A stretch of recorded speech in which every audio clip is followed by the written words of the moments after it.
पूर्णमदः पूर्णमिदं पूर्णात् पूर्णमुदच्यते पूर्णस्य पूर्णमादाय पूर्णमेवावशिष्यते। ओम शांति शांति शांति।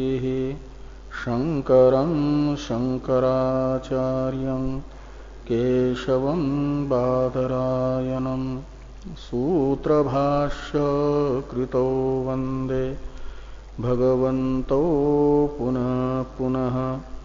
ईश्वरो गुरुरात्मेति मूर्तिभेद विभागिने व्योमवद्व्याप्तदेहाय दक्षिणामूर्तये नमः। ओम शांति शांति शांति।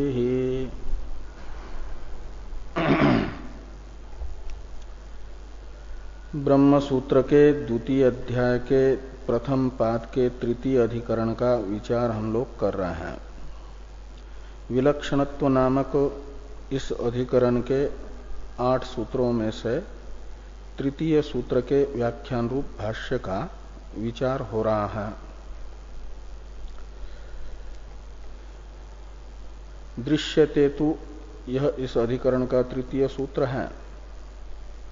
यहां से इस अधिकरण का सिद्धांत प्रारंभ होता है।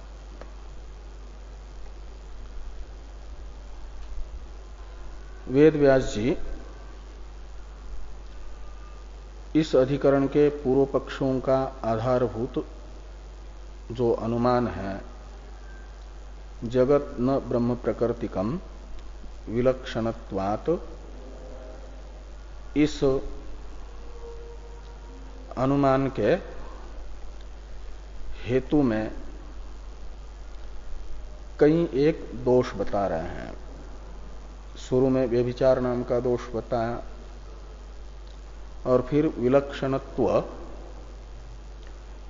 के स्वरूप विषयक 3 विकल्प करके प्रथम विकल्प में प्रकृति विकृति भाव का उच्छेद आपत्ति नामक दोष बताया। तो द्वितीय विकल्प में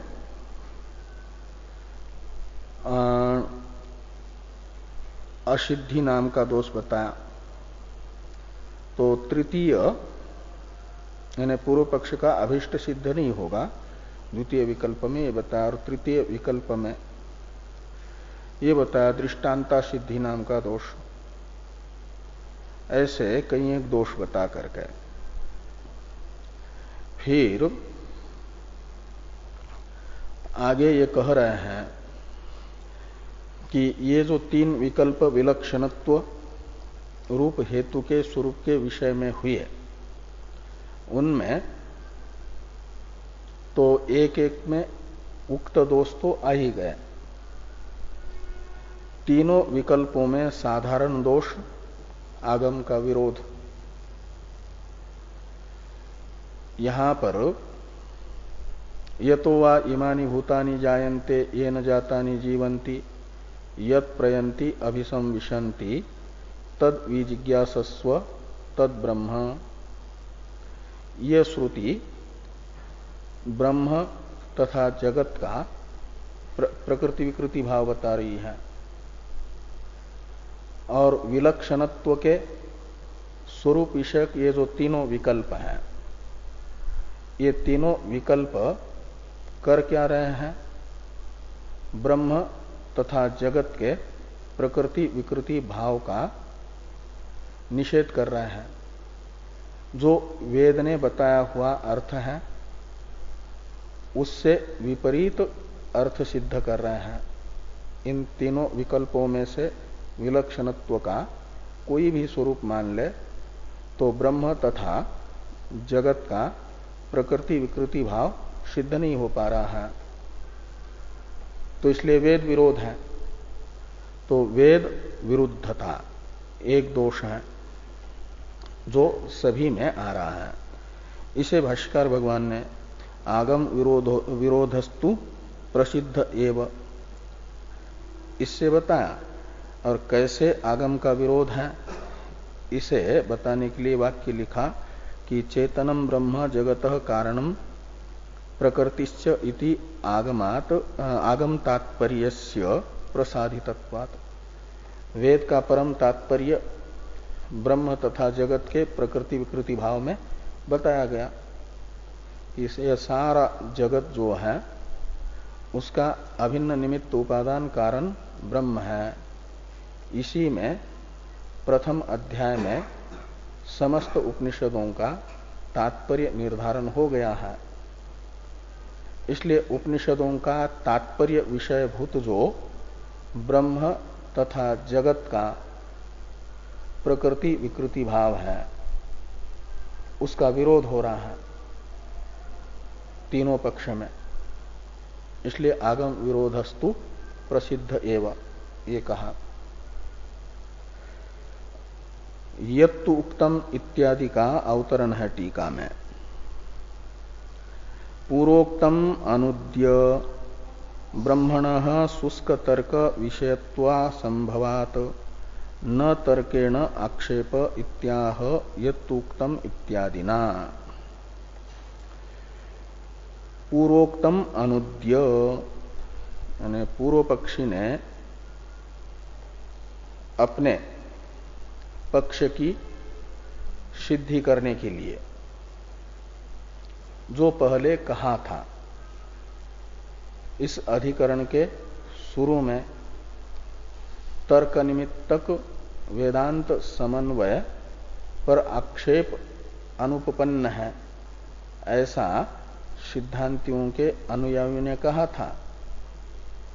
और सिद्धांतियों के अनुयायियों की इस शंका का निराकरण करते हुए धर्म को दृष्टांत के रूप से बता करके सिद्धांतियों के अनुयायियों ने यह कहा था कि जैसे धर्म वेदैक गोचर है, प्रमाणांतर का अविषय है, ऐसे ब्रह्म भी धर्म के तरह वेदैक गोचर होने से प्रमाणांतर का अविषय होगा।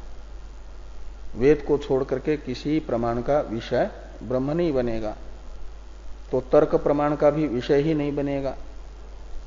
तो दो प्रमाणों का आपस में विरोध तो तब होता है जब एक विषय में दोनों प्रमाण प्राप्त हो जाए और वे एक दूसरे से विरुद्ध स्वरूप को बता दें, तब तो होता है प्रमाणों का विरोध आपस में। तो वेदांत प्रमाण का मात्र विषयभूत जो ब्रह्म, उसका वह प्रमाणांतर का विषय न होने से वेदांत प्रमाण से अतिरिक्त तर्क प्रमाण का भी विषय नहीं बनेगा, तो तर्क निमित्तक आक्षेप ही अनुपपन्न है। मतलब इस अधिकरण का पूर्व पक्ष ही अनुपपन्न है, अनुचित है, गलत है। इस पूर्व पक्षी के प्रति किए गए आक्षेप का पूर्व पक्षी ने निराकरण करते समय जो कहा था कि ब्रह्म परिनिष्ठित वस्तु होने से पृथ्वी आदि के तरह प्रमाणांतर का भी विषय बनेगा। परोतो वन्यमान धूमात इत्यादि में जैसे परिनिष्ठित अग्नि तर्क का विषय है, ऐसे अग्नि के तरह परिनिष्ठित ब्रह्म होने से ब्रह्म भी तर्क का विषय बन जाएगा। ऐसा जो पहले पूर्व पक्षी ने कहा था उसका अनुवाद करके भाष्कर भगवान निराकरण कर रहे हैं यत्तुक्तम इत्यादि से। इसे टीका में टीकाकार ने कहा कि पूर्वोक्तम अनुद्य, पूर्वोक्तम इस शब्द से लेना वहां पर जो ये कहा था वह उसका अनुवाद करके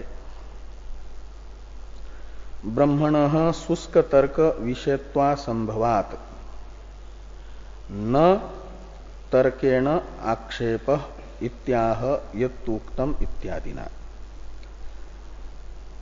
तो पूर्व पक्षी ने तर्क का विषय ब्रह्म होगा ये जो कहा था उसका अनुवाद करके ये बताया जा रहा है कि ब्रह्म शुष्क तर्क का अविषय ही है। शुष्क तर्क का विषयत्व ब्रह्म में संभव नहीं है। शुष्क तर्क शब्द का यानी तर्क का विशेषण है शुष्क। तर्क में शुष्कत्व क्या है? वेद अमूलत्व। वेद मूलता ये तर्क में रसता है, सरस तर्क होता है। कौन सा? जो वेद मूलक है। वेद प्रतिपादित अर्थ का दृढ़ीकरण करने वाला, वेदोक्त अर्थ को संपुष्ट करने वाला तर्क वेद मूलक होने से उसमें वेद मूलकत्व रूप सरसता है। और वेदोक्त अर्थ का खंडन करने वाला जो तर्क है उसमें वेद अमूलकता रूपी शुष्कता है। तो वेद अमूलक तर्क शुष्क तर्क है और वह जो निर्मूल तर्क है उस निर्मूल तर्क का विषय बनना संभव नहीं है ब्रह्म का। इसलिए और ये जो सांख्यों का तर्क है, दो प्रकार के तर्क हुए, सरस तर्क और शुष्क तर्क। शब्दांतर से समूल तर्क, निर्मूल तर्क, दो प्रकार का तर्क है। उनमें से सांख्यों ने जिस तर्क को आधार बनाया है, जगत में ब्रह्म प्रकृतिकत्वा भाव को सिद्ध करने के लिए जिस तर्क को आधार बनाया है वह तर्क समूल तर्क नहीं है, सरस तर्क नहीं है, शुष्क तर्क है। हाँ, निर्मूल तर्क है, तर्काभास है, शुष्क तर्क है। और उस शुष्क तर्क का विषय ब्रह्म नहीं बन पाएगा। इसलिए ये जो है तर्क निमित्तक आक्षेप, शुष्क तर्क निमित्तक आक्षेप वेदांत समन्वय पर नहीं हो पाएगा। इस अभिप्राय से भाष्कर भगवान यत्तुक्तम इत्यादि वाक्य लिखते हैं। यह टीका में टीकाकार ने कहा कि पूर्वोक्तम अनुद्य ब्रह्मणः शुष्क तर्क विषयत्व असंभवात् न तर्केण आक्षेप। इसलिए तर्क निमित्तक आक्षेप वेदांत समन्वय पर नहीं किया जा सकता। इसे ध्यान में रख करके भाष्कर भगवान ये कहते हैं कि यत्तु उक्तम,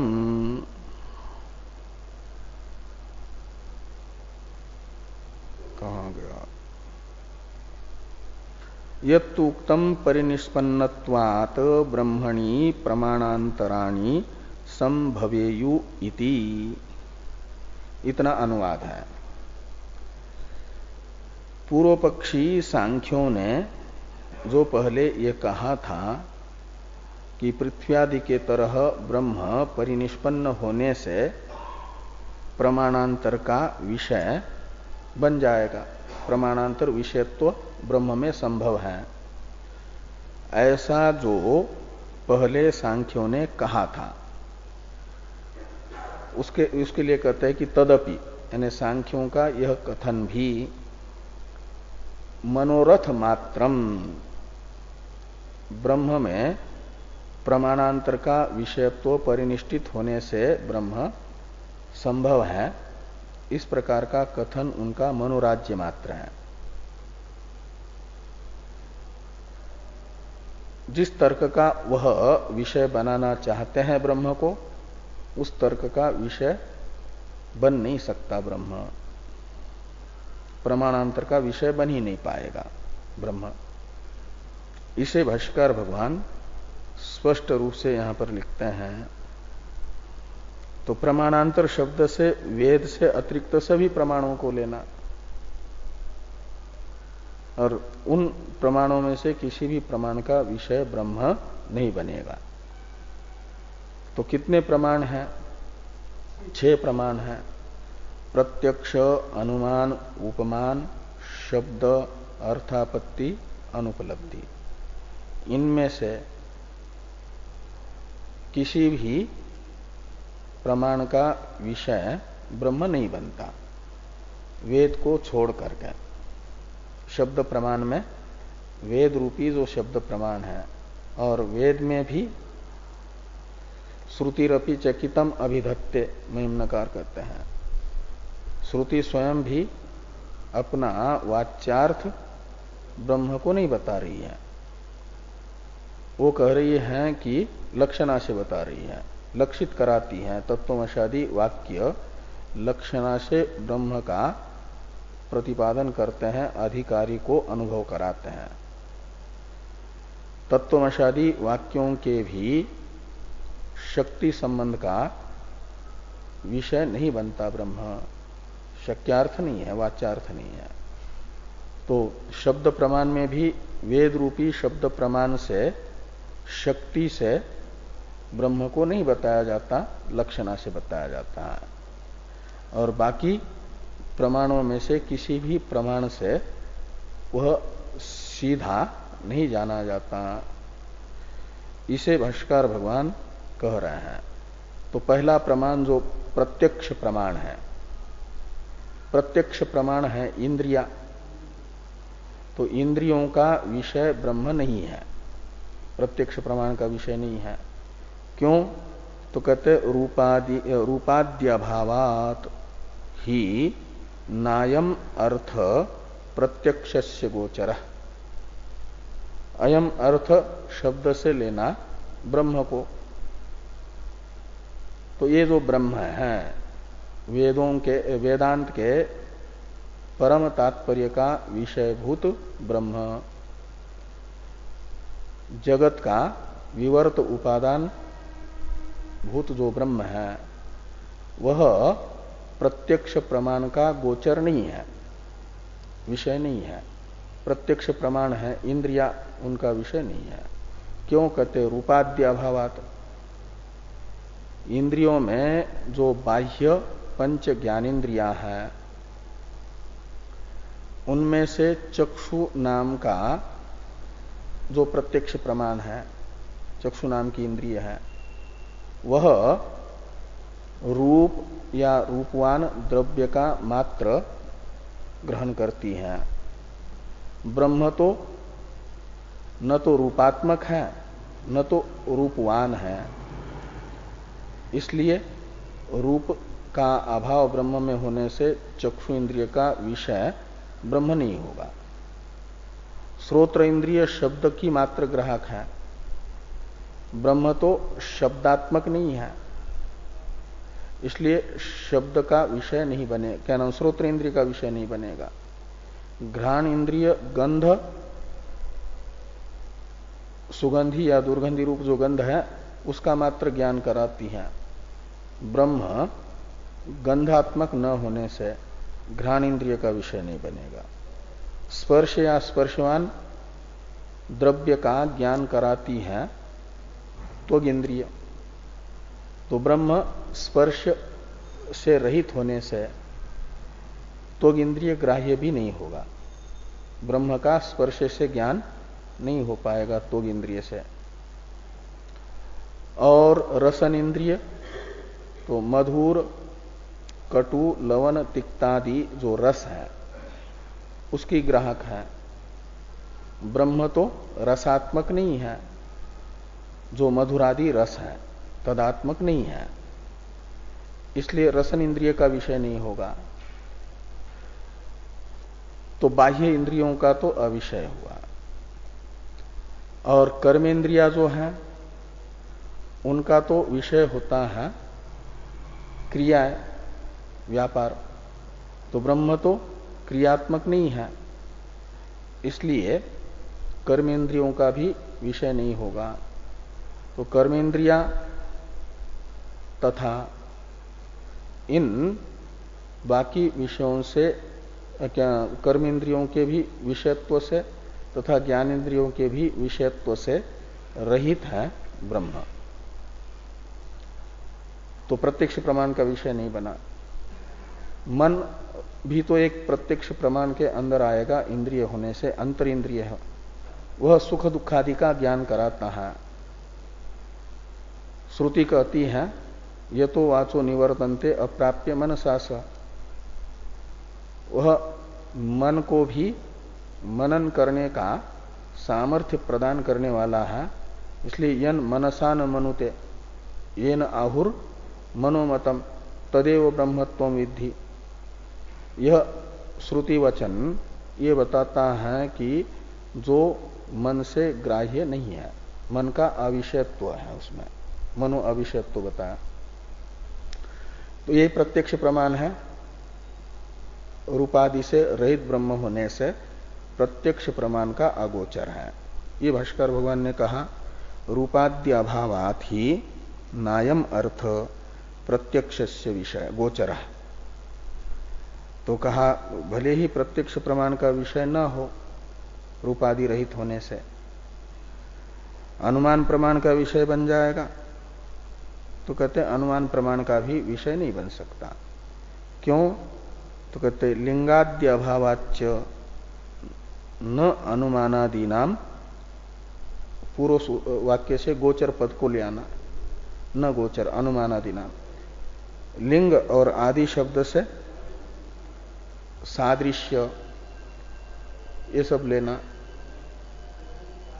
तो यानी अनुमानादि जो प्रत्यक्ष प्रमाण से अतिरिक्त प्रमाण है, उनके विषयत्व का प्रयोजक जो है उसे लिया जाता है आदि शब्द से। अनुमान अनुमेय कौन होता है? जिसमें लिंग हो। जैसे दूर से पर्वत में अग्नि नहीं दिख रहा है, धुआं दिख रहा है, तो धुआं है अग्नि का लिंग, यानी छिपे हुए अर्थ का ज्ञापक। अदृश्यमान अग्नि का निर्णायक ज्ञापक धूम को कहा जाता है लिंग। लीनम अर्थम गमयति इति लिंगम, छिपे हुए अर्थ को जो बता दे, छिपे हुए अर्थ का, अज्ञात अर्थ का ज्ञान करा दे, वो लिंग कहलाता है। तो अग्नि अनुमेय है क्योंकि उसका लिंग है धूम, का मतलब व्याप्य है। व्याप्य बिना व्यापक के नहीं रहता। ऐसे अग्नि की व्याप्ति धूम में जैसे है, ऐसे ब्रह्म की किसी में व्याप्ति हो, ब्रह्म का कोई संबंधी हो वस्तुतः, तब तो धूम रूपी व्याप्य से उसका व्यापक अग्नि जैसा गृहीत हो रहा है, ऐसे कोई ब्रह्म का ज्ञापक लिंग हो संबंधी, तो ब्रह्म का उससे ज्ञान हो जाए अनुमान से। लेकिन श्रुति ब्रह्म को कहती है कि असंगो ही अयम पुरुष, उसका किसी के साथ भी व्याप्ति यानी संबंध नहीं है, असंग है। व्याप्ति शब्द का अर्थ होता है संबंध। तो अग्नि का धूम में संबंध है, ऐसे ब्रह्म का किसी में संबंध होता, संबंध बनता है समान सत्ताक पदार्थों में। विषम सत्ताक पदार्थों में कोई संबंध नहीं बनता। जो बनता है वो काल्पनिक होता, वास्तविक नहीं होता। तो ब्रह्म पारमार्थिक है और आकाश आदि जो है व्यावहारिक सत्ता वाले हैं। इसलिए व्यावहारिक सत्ता और परमार्थ सत्ता रूपी विषम सत्ता वाले जगत एवं ब्रह्म का आपस में संबंध नहीं बनेगा, वास्तविक संबंध। इसलिए ब्रह्म का कोई संबंधी न होने से, जैसे अग्नि का संबंधी है धूम, ऐसा ब्रह्म का कोई संबंधी न होने से, लिंग न होने से का अर्थ वह अनुमान का विषय नहीं बनेगा। उपमान प्रमाण का विषय बनता है जो समान पदार्थ होता है। सादृश्य ये होता है उपमान प्रमाण का प्रयोजक। उपमान प्रमाण विषयत्व का प्रयोजक है सादृश्य। तो ब्रह्म किसी के समान हो, ब्रह्म के समान कोई दूसरी वस्तु हो, तब तो उपमान प्रमाण का विषय ब्रह्म को बनाया जा सकता है। लेकिन श्रुति कहती है ब्रह्म को कि वह अनुपम है, उसकी कोई उपमा नहीं हो सकती, ब्रह्म के सदृश कोई नहीं है। इसलिए किसको देख करके उपमान किया जाए कि ब्रह्म इसके तरह है करके। जैसे किसी ने गवय नाम का पक्षी नहीं देखा हो और गांव की जो गाय है वो देखी हो, तो किसी ने कहा कि गवय जो है कैसा होता है, तो गो के सदृश होता है। तो जिसने गाय देखी है, गवय नहीं देखा है, और ये सुन रखा है कि गाय के तरह ही गवय नाम का पक्षी का नाम पशु होता है, ये सुन रखा है जिसने, वह कभी गवय नाम का पशु जिस स्थान पर है उस स्थान पर गया और देखा, और देख करके उसे पहले यानी इस गवय पशु को देख करके गाय का स्मरण हुआ, और हमने देखी हुई जो गाय है उस गाय के तरह ही यह पशु दिख रहा है, इसलिए ये गवय है। गो सदृश गवय, ये उपमिति होती है। उपमान प्रमाण से उपमिति रूपी प्रमा होती है।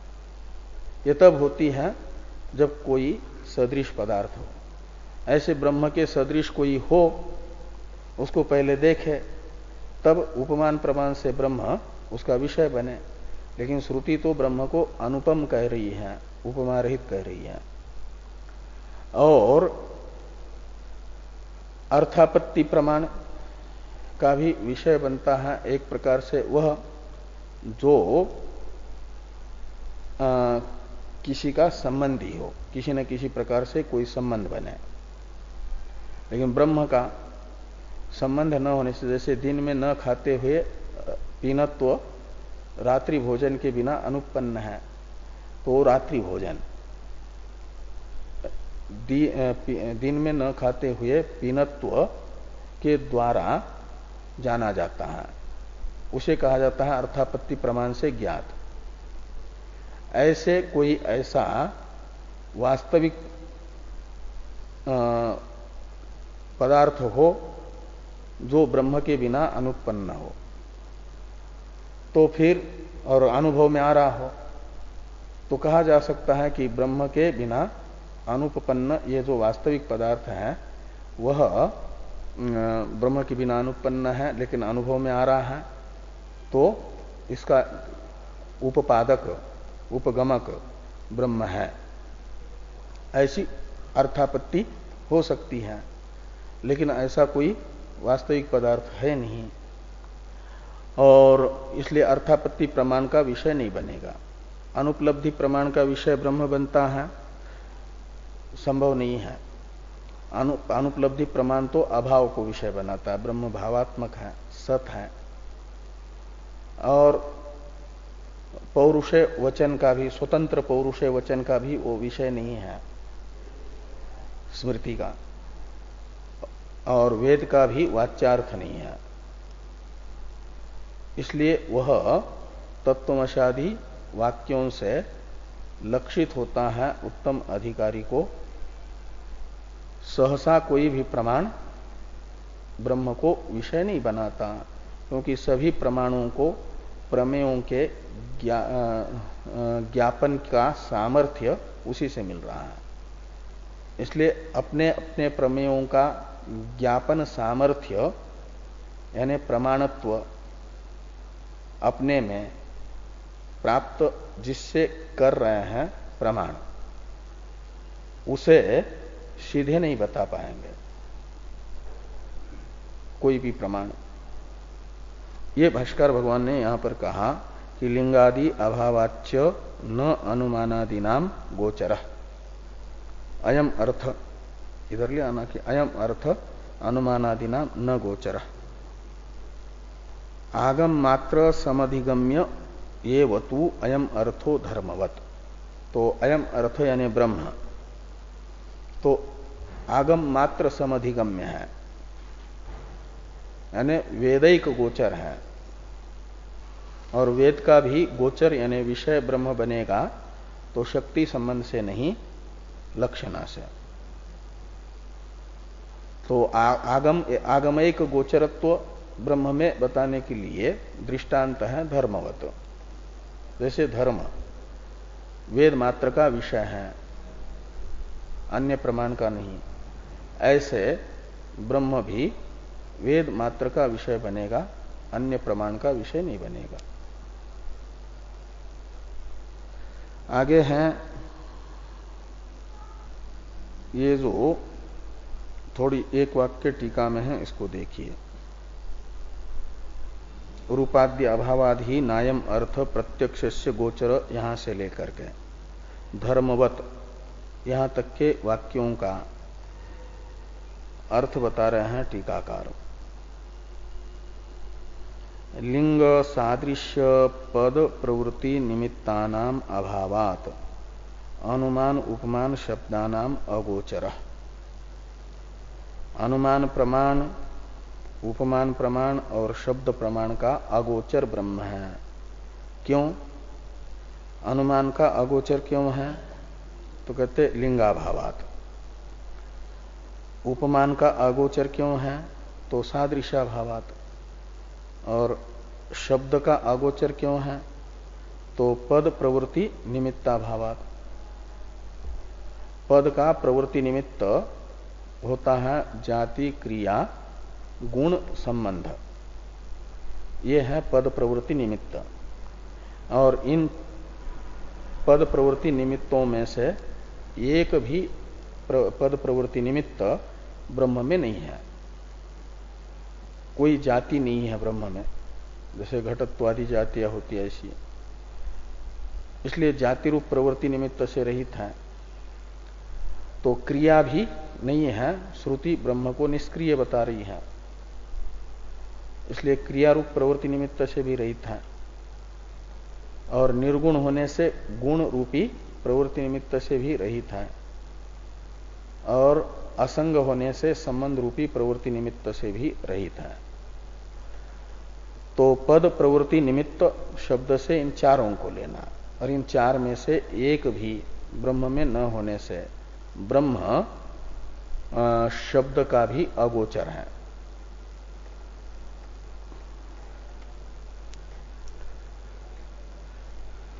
और आगे हैं कि शब्द का भी अगोचर होगा तो फिर वेद भी तो शब्द ही है, तो उसका गोचर कैसे होगा? पद प्रवृत्ति निमित्त न होने से शब्द का अगोचर है कह रहे हो, तो तत्वमशादि शब्दों का गोचर ब्रह्म कैसे बनेगा? तो कह रहे हैं कि ब्रह्म लक्षणया वेदैक वेद्यम इत्यर्थ। ब्रह्म लक्षणा से केवल वेद से जाना जाता है, वेदैक वेद्यम का मतलब वेद से ही जाना जा रहा है। वो भी किससे? शक्ति संबंध से नहीं, लक्षणा संबंध से। और शक्ति संबंध से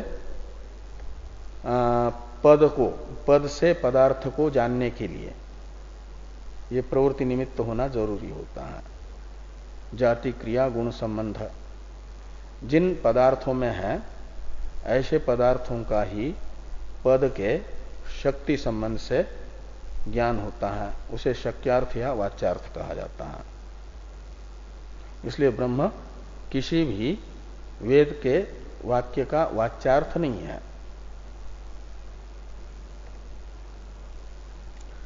अब भाष्य में देखिए, यानी ये कहा कि ब्रह्म प्रमाणांतर का विषय नहीं है। अभी तक ये कहा ना भाष्य में भाष्कर भगवान ने, इसलिए प्रमाणांतर का विषय न होने से तर्क का भी विषय नहीं बनेगा। अनुमान तो तर्क ही है ना। तो लिंग रहित होने से ब्रह्म अनुमान का विषय नहीं है, मतलब तर्क का विषय नहीं है। ये तो भाष्य में भाष्कर भगवान ने कहा।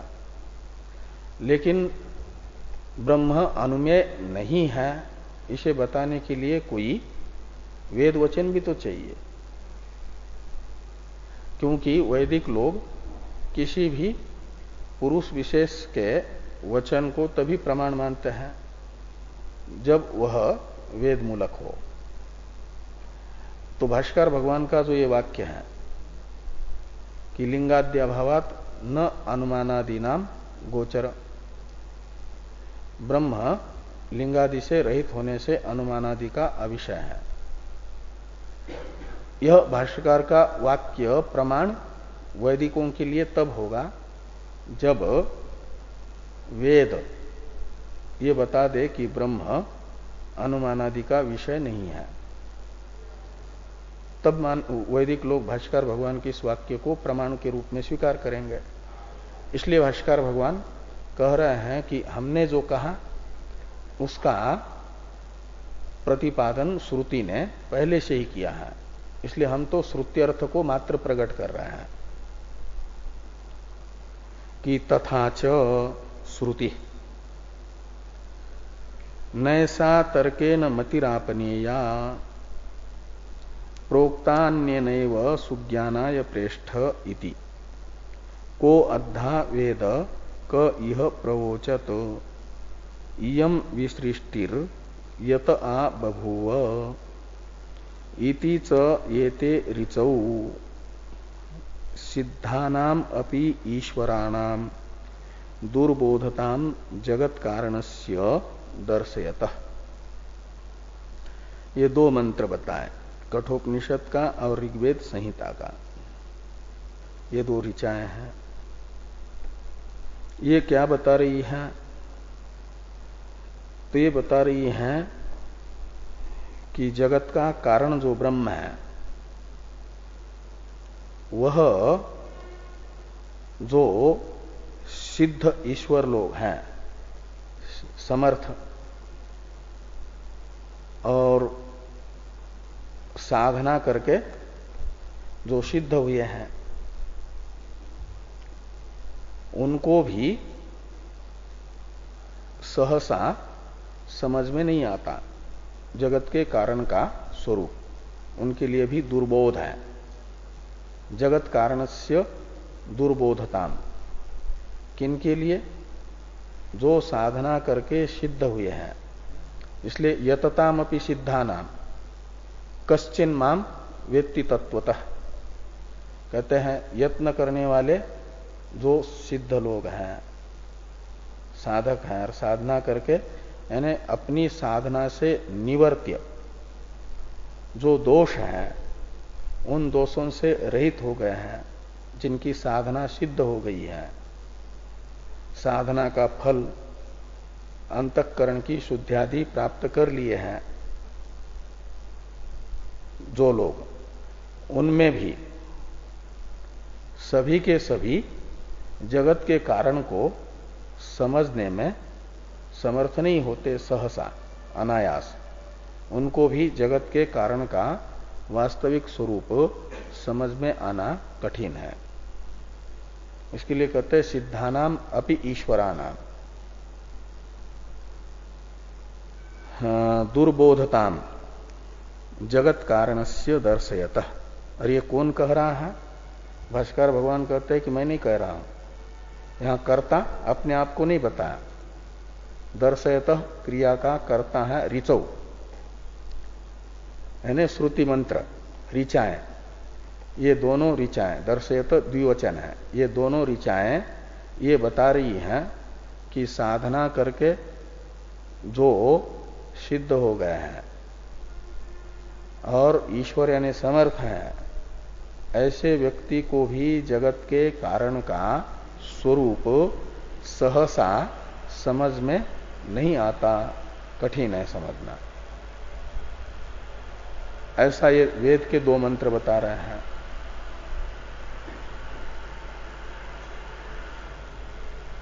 इसमें पहला जो कठोपनिषद का मंत्र है उसका अर्थ तो प्रसिद्ध ही है, नैसा तर्के न मतिरापनेया प्रोक्तान्य नैव सुज्ञानाय प्रेष्ठ। प्रेष्ठ ये संबोधन है, यमराज जी नचिकेता को हे प्रेष्ठ ऐसा संबोधन कर रहे हैं। प्रेष्ठ शब्द बनता है अनेकों प्रिय वस्तुओं में से सबसे जो प्रिय है उसे कहा जाता है प्रेष्ठ। इष्ठन प्रत्यय होता है अनेकों में से एक में अत्यंत विशेषता उत्कर्ष दिखाने के लिए। तो प्रिय कहते प्रेमास्पद को, तो यमराज जी के प्रेमास्पद तो कई हैं, लेकिन उनमें यमराज जी कह रहे हैं कि नचिकेता सबसे प्रिय है। यमराज के जितने प्रिय हैं उन सब में यदि यमराज जी को कोई प्रिय है तो नचिकेता, इसलिए प्रेष्ठ ये संबोधन है। प्रेष्ठ कहते हैं अनेकों प्रियों में से सबसे प्रिय, सर्वोत्कृष्ट प्रिय। हे प्रेष्ठ नचिकेत ये सा मति, तो ये सा मति से लेना है यमराज जी ने जो नचिकेता को मति दी है, ज्ञान दिया है।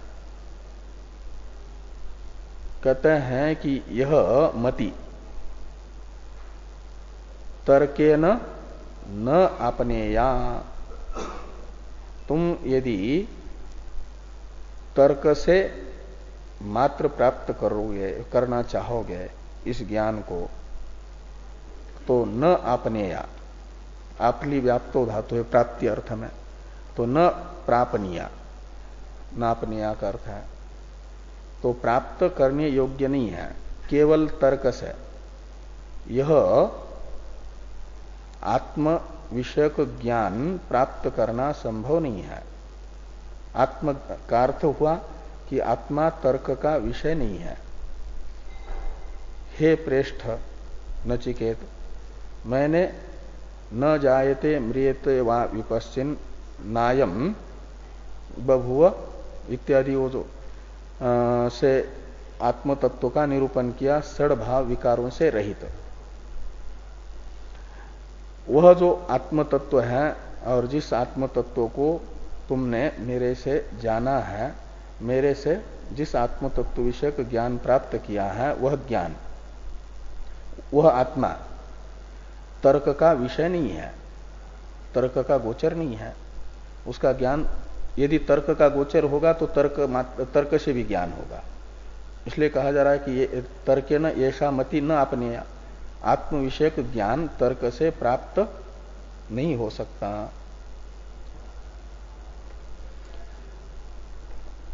तो कैसे प्राप्त होगा फिर? तो कहते हैं कि अन्य नैव सुज्ञानाय प्रेष्ठ, प्रोक्ता अन्य नैव सुज्ञानाय प्रेष्ठ। हे प्रेष्ठ, अन्येन यानी शुष्क तर्क को आधार बनाने वाले जो लोग हैं तार्किक, उन तार्किकों से जो अन्य हैं, तर्क को महत्व न दे करके श्रुति को जिनकी बुद्धि आदर दे रही है, महत्व दे रही है, सूक्ष्म अर्थ को, अतीन्द्रिय अर्थ को जानने के लिए तर्क की शरण न लेकर के वेद की शरण में जो आए हैं, उन्हें यहां पर अन्य शब्द से लेना। अतीन्द्रिय अर्थ का निर्धारण करने के लिए तर्क का आधार लेने वाले लोग जो हैं, उनसे अन्य अतीन्द्रिय अर्थ का निर्धारण करने के लिए वेद की शरण लेने वाले, और वेद के अनुसार अतीन्द्रिय अर्थ का निर्धारण करके जो एक प्रकार से परिनिष्ठित हो गए हैं, उनको अन्य न शब्द से लेना। अर्थात अन्य शब्द से यहां पर अपेक्षित है श्रोत्रिय ब्रह्मनिष्ठ। अन्येन एव प्रोक्ता, एवकार व्यावर्तक है उन सब का, और वो जो प्रोक्ता यानी उपदिष्टा मति है वह सुज्ञानाय, सुज्ञान होता है फल पर्यवसायिक ज्ञान, अनुभव रूपी ज्ञान, दृढ़ अप्रोक्ष साक्षात्कार, जो अभानापादक आवरण को निवृत्त कर दे और मन का बाध कर दे, वासनाओं का क्षय करा दे, परावर का आत्म रूप से अनुभव करा दे, और जिसका फल मुंडक श्रुति ये बता रही है जिस ज्ञान का फल, उस ज्ञान को सुज्ञान कहते हैं। भिद्यते हृदय ग्रंथि छिद्यन्ते सर्व संशया क्षीयन्ते चास्य कर्माणि तस्मिन् दृष्टे परावरे। यह मंत्र जिस ज्ञान का फल हृदय ग्रंथि शब्दित अध्यास का बाध, संशयों का उच्छेद और अभुक्त कर्मों का असंश्लेष, क्रियमान कर्मों का और संचित कर्मों का दाह, ये जिस ज्ञान से होता है वह ज्ञान है सुज्ञान। और वो सुज्ञान किससे होता है, किस मति से होता है? तो कहते हैं अन्य न एव प्रोक्ता मति को ले लेना। सुज्ञानाय हे प्रेष्ठ भवती, वो सुज्ञानाय होती है, फल पर्यवसायी अनुभव कराती है। का मतलब ये हुआ कि वेद से भी स्वतः नहीं, यानी पहले तो कहा कि तर्क से प्राप्त नहीं होता ज्ञान, और तर्क से भी प्राप्त नहीं होगा तो वेद से होगा, तो वेद स्वतः ही उपनिषदों का उपक्रम उपसंहार आदि तात्पर्य निर्णायक प्रमाणों के आधार पर विचार करें तो होगा। तो कहते हैं अन्य नैव प्रोक्ता, तो यानी श्रोत्रिय ब्रह्मनिष्ठ आचार्य के द्वारा ही ये उपनिषदों का विचार करने पर तत्वमशादी वाक्यों से लक्षित होता है। हे प्रेष्ठ का मतलब ये हुआ कि आगम एक गोचर है और वो आचार्य उपदिष्ट आगम से लक्षित होता है, ये यहां पर बताया। तर्क का निषेध कर दिया, केवल तर्क का, और आचार्य उपदिष्ट आगम से ज्ञान होता है ये बताया गया। ऐसे ये जो ऋग्वेद संहिता का मंत्र है दूसरा, को अद्धा वेद क इह प्रवोचत यम विसृष्टिर यत आ बभूव। अन्वय करने के लिए उत्तरार्ध को पहले लीजिए कि यम विसृष्टि ही यत आ बभूव, ऊपर से अध्यार कर दीजिए तम,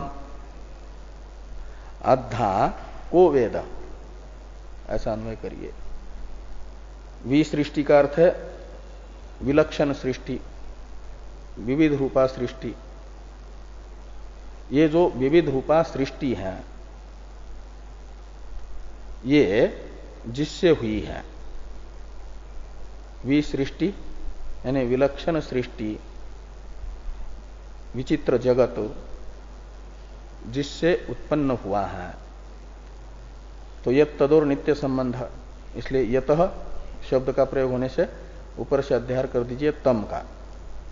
तो तम यानी जिससे यह जगत उत्पन्न हुआ है, उस जगत कारण को आधा यानी साक्षात कह वेद, कौन जान सकता है?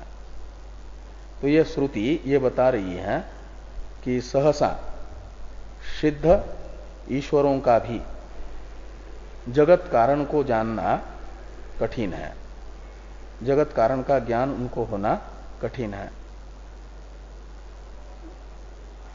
यम विसृष्टिर यतः आ बभूव तम अद्धा कह वेद, और कहते ज्ञान तो दूर रहा। इससे तो ये बताया कि जानने वाले कठिन है, इतने है ना, यानी ज्ञाता की अधिकारी की दुर्लभता बताई। आश्चर्यो ज्ञाता कुशलोस्य लब्धा, ये कुशलोस्य लब्धा को ये बताया कि कोई कोई जान सकता है कुशल व्यक्ति। और वक्ता भी दुर्लभ है, इसे बता रहे हैं क इह प्रवोचत। हाँ, क इह प्रवोचत।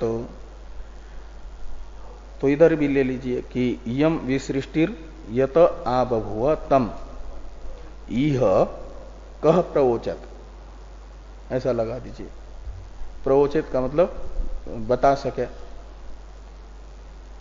तो जिससे यह विचित्र संसार उत्पन्न हुआ है, उसे जगत कारण को यह यानी इस लोक में